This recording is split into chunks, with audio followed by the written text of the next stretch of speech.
Motivasi sederhana, saya ingin berbuat banyak ke orang secara luas ya. Dan saya pikir menjadi ada salah satu profesi yang saya pikir secara ibadah juga luar biasa, karena itu bisa memberikan banyak bantuan ke orang. Oke, kalau ditanya motivasi, sebenarnya motivasi saya sih berangkat dari prinsip hidup ya. Saya tuh pengen gimana bisa jadi orang yang bermanfaat ya buat orang banyak.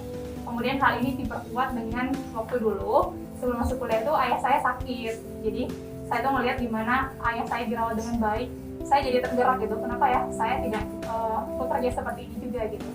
Jadi salah satu motivasinya tuh ngelihat di lapangan tuh kayak gimana sih perawat kerja. Jadi pengen aja gitu merasakan hal itu juga gitu. Dari dulu emang suka di dunia kesehatan, terus aku juga suka di area yang kayak pelayanan, kerja ketemu manusia gitu. Nah untuk itu kayaknya jurusan yang paling cocok itu ya keperawatan ya gitu kan, sampai akhirnya ambil kuliah di keperawatan sampai jadi perawat sekarang. Oke, jadi awalnya aku tertarik karena baca buku tentang Florence Nightingale dan beliau itu tokoh yang menginspirasi banget di dalam bidang keperawatan.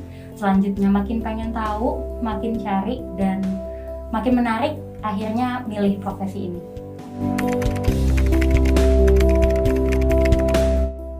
Sukanya saya belajar banyak ilmu kehidupan dari belajar dari berinteraksi dengan pasien dan keluarganya dan menyaksikan pengalaman pasien dan keluarganya, dan tentunya saya bisa mendapatkan hal yang tidak saya duga sebelumnya. Kalau dukanya saya pikir ya hanya biasa seperti masa pandemi saya harus tetap bekerja karena saya juga melihat orang yang masih dalam di rumah, sedang saya harus ke rumah sakit. Itu saja sih sebenarnya. Suka dan duka ya, sebenarnya lebih banyak sukanya sih karena sebenarnya ngelakuin pekerjaan ini pun karena memang sesuai dengan keinginan gitu. Jadi kalau sukanya salah satunya sih melihat orang-orang yang kita rawat, pasien yang kita rawat itu sembuh sesuai dengan keinginan mereka gitu. Misalnya pulang dengan sehat, dengan puas gitu setelah kita berikan pertolongan gitu. Itu sih sukanya seperti itu ya. Dan pasien biasanya hal sederhana misalnya setelah kita bantu ikut mendoakan kita juga kayak Nes terima kasih atas bantuannya, semoga Nes sehat atau apa. Itu hal sederhana tapi sangat berkesan gitu biasanya. Itu salah satu sukanya sih kerja sebagai perawat. Dukanya sih selama ini tuh terutama yang waktu di COVID ya. Selain pasien-pasien datang dengan keluhan utama, biasanya tuh selalu ada keluhan tambahan sekarang seperti misalnya kena COVID juga. Itu jadi kita sebagai perawat menyampaikan kondisi itu terasa berduka aja gitu, menyampaikan kondisi penyakit utama dan kondisi COVID-nya gitu. Jadi pasien juga merasa sedihnya mungkin berlipat ganda ya dengan kondisi pandemi ini dan ditambah penyakitnya yang lain gitu.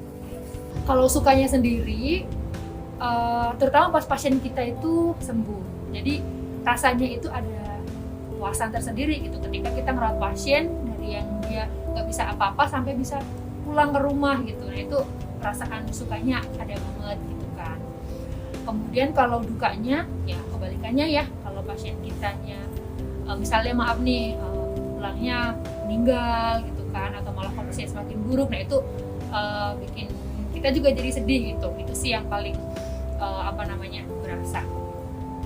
Kalau untuk dukanya dulu ya Kak ya, jadi dari masa pendidikan pun kita udah perlu banyak pengorbanan waktu, tenaga gitu ya. Dan kalau untuk spesifik di masa pandemi ini sih ada kekhawatiran tersendiri kalau misalkan mau pulang ke rumah, karena aku kan anak kos, ada kekhawatiran bawa penyakit atau bawa virus ke rumah gitu ya.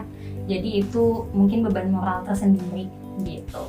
Tapi kalau untuk sukanya banyak gitu ya, salah satunya misalkan aku ketemu pasien yang tadinya dirawat inap, terus kontrol ke rawat jalan dan kondisinya udah baik gitu ya. Itu salah satu momen yang paling bikin seneng sih gitu.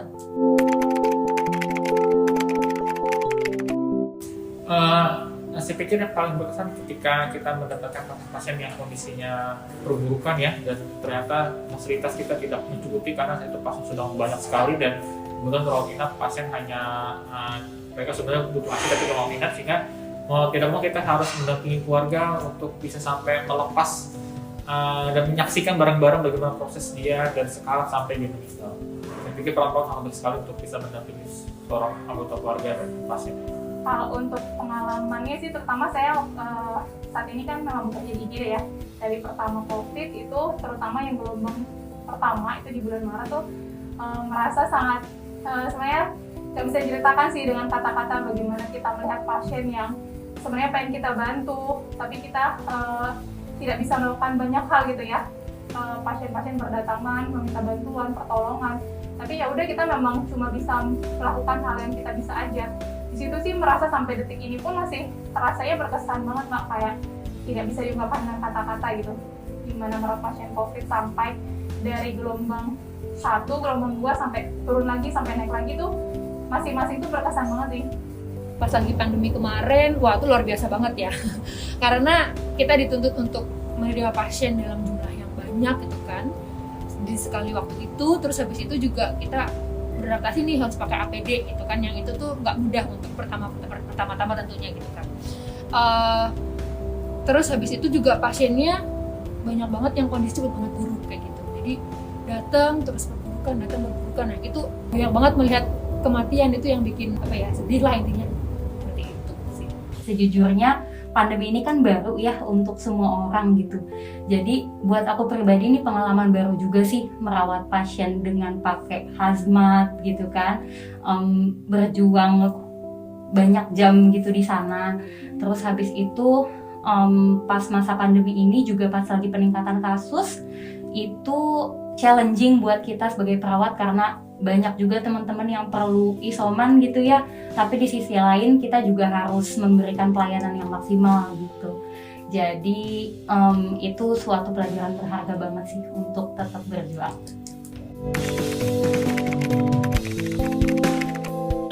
Tetap semangat, tetap terus ingin berkembang, karena saya pikir penting, karena kita masih banyak PR-nya, kita harus terus mendekatkan diri, dan kita harus bisa menunjukkan seperti apa yang namanya aspek keperawatan yang profesional itu, karena pastinya itu adalah kebaikan untuk masyarakat bersama. Pesan untuk teman-teman sejawat, yang pertama sih tetap ya teman-teman, kita mari luruskan niat, kita kembalikan lagi niat kita luruskan untuk membantu orang lain gitu ya dengan ikhlas. Kemudian kalau niat kita sudah lurus, insya Allah kita juga melaksanakan pekerjaan kita tuh pasti ringan gitu rasanya. Pesan untuk teman-teman sejawat, tetap semangat, tetap happy ngerawat pasien gitu ya, dengan tulus ikhlas menolong sesama manusia gitu kan ya. Insya Allah kalau misal apa yang kita kerjakan dengan tulus ikhlas pasti akan berbuah baik ke diri kita. Pengen mengucapkan terima kasih banget kepada teman-teman yang udah berjuang sampai saat ini. Pengen berpesan teman-teman banggalah sama diri masing-masing gitu ya, karena udah memberikan yang terbaik sampai sejauh ini. Terus pesan aku lagi, tetap semangat, tetap berjuang. Walaupun mungkin menurut kita aksi kita itu kecil, tapi ternyata itu bisa bermakna besar banget buat pasien kita.